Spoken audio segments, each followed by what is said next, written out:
Ang magandang balita ayon kay Mateo. Ikalimang kabanata. Nang makita ni Jesus ang napakaraming tao, umakyat siya sa bundok.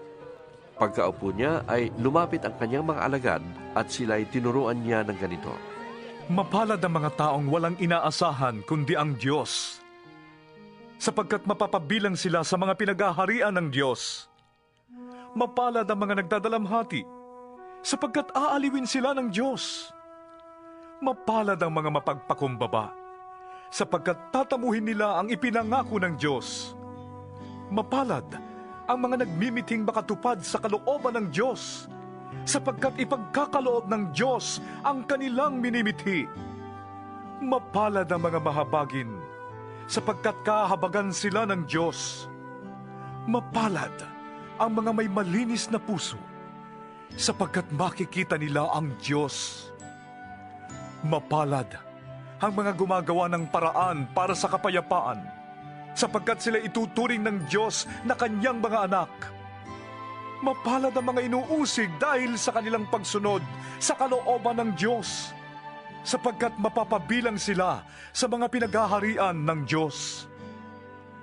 Mapalad kayo kapag dahil sa akin ay nilalait kayo ng mga tao, inuusig at pinaparatangan ng lahat ng uri ng kasamaan na pawang kasinungalingan. Magsaya kayo at magalak, sapagkat malaki ang inyong gantimpala sa langit. Gayon din ang ginawa ng mga tao sa mga propetang nauna sa inyo. Kayo'y asin ng sangkatauhan. Subalit kung mawala ng alat ang asin, paanong mapapaalat uli iyon? Wala na yung kabuluhan, kaya't itinatapon na lamang at tinatapakan ng mga tao. Kayo'y ilaw ng daigdig. Hindi ba itatago ang isang lunsod na nakatayo sa ibabaw ng isang burol? Walang taong nagsisindi ng ilaw, at pagkatapos ay inilalagay yon sa ilalim ng takalan. Sa halip, inilalagay yon sa talagang patungan upang matanglawan ang lahat ng nasa bahay. Gayon din naman, dapat ninyong paliwanagin ang inyong ilaw sa harap ng mga tao, upang makita nila ang inyong mabubuting gawa at papurihan ang inyong amang nasa langit. Huwag ninyong akalaing naparito ako upang pawalang bisa ang kautusan at ang mga turo ng mga propeta. Naparito ako hindi upang pawalang bisa ang mga yon, kundi upang tuparin. Tandaan niyo ito, kahit maglaho ang langit at lupa, ang kaliit-liitang bahagi ng kautusan ay di mawawalan ng bisa hanggat hindi natutupad ang lahat. Kaya't sino mang sumuway sa kaliit-liitang bahagi nito at magturo ng gayon sa mga tao ay magiging pinakamababa sa kaharian ng Diyos. Ngunit ang tumutupad ng kautusan at nagtuturo na tuparin niyo ng mga tao ay magiging dakila sa kaharian ng Diyos. Sinasabi ko sa inyo, kung ang pagsunod ninyo sa kalooban ng Diyos ay tulad lamang ng pagsunod ng mga tagapagturo ng kautusan at mga Pariseo, hindi kayo makakapasok sa kaharian ng Diyos. Narinig ninyong iniutos sa mga tao noong una, huwag kang papatay. Ang sinumang pumatay ay mananagot sa hukuman. Ngunit sinasabi ko naman sa inyo, ang sinumang napupuot sa kanyang kapatid ay mananagot sa hukuman. Ang humahamak sa kanyang kapatid ay mananagot sa Sanhedrin. At sino mang magsabi sa kanyang kapatid, ulul ka, ay nanganganib na maparusahan sa apoy ng impyerno. Kaya't kung naghahandog ka sa altar, at maalala mong may sama ng loob sa iyong kapatid mo, iwan mo muna ang iyong handog sa harap ng altar at makipagkasundo ka sa kanya. Pagkatapos, saka ka magbalik at maghandog sa Diyos.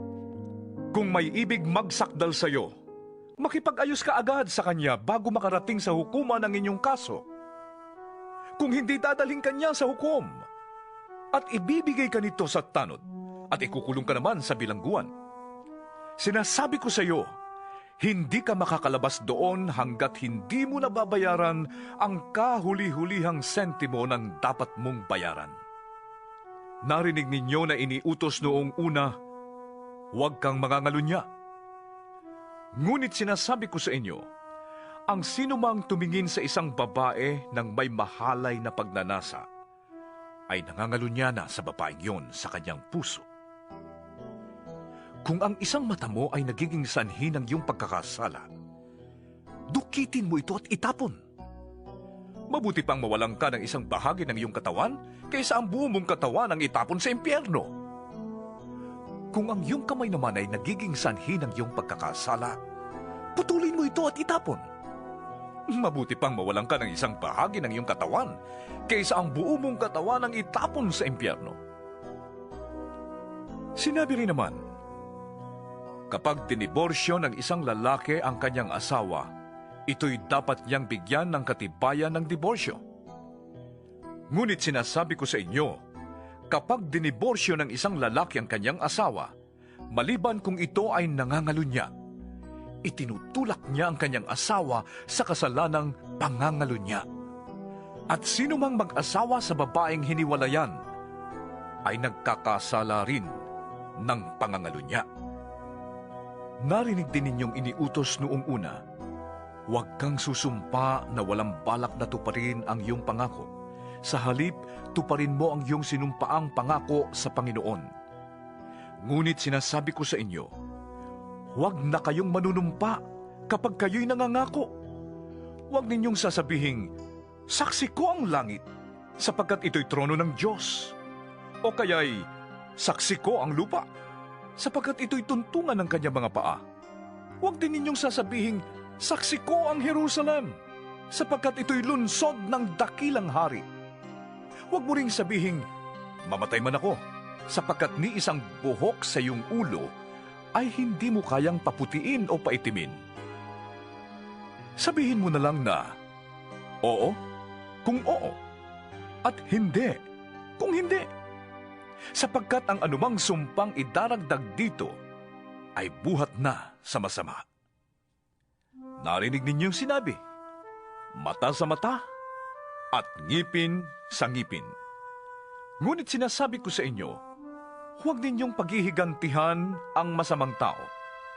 Kung sinampal ka sa kanang pisngi, iharap mo rin sa kanyang kaliwa. Kung isakdal ka ni naman upang makuha ang iyong baro, ibigay mo sa kanya pati ang iyong balabal. Kung pilitin ka ng manlulupig na pasanin ang kanyang dala ng 1 milya, pasanin mo yon ng 2 milya. Bigyan mo ang nanghihingi sa iyo, at huwag mong tanggihan ang nanghihiram sa iyo. Narinig ninyong sinabi, mahalin mo ang iyong kaibigan, at kamuhian mo ang iyong kaaway. Ngunit ito naman ang sinasabi ko, mahalin ninyo ang inyong mga kaaway, at ipanalangin ninyo ang mga umuusig sa inyo, upang kayo'y maging tunay na mga anak ng inyong amang nasa langit.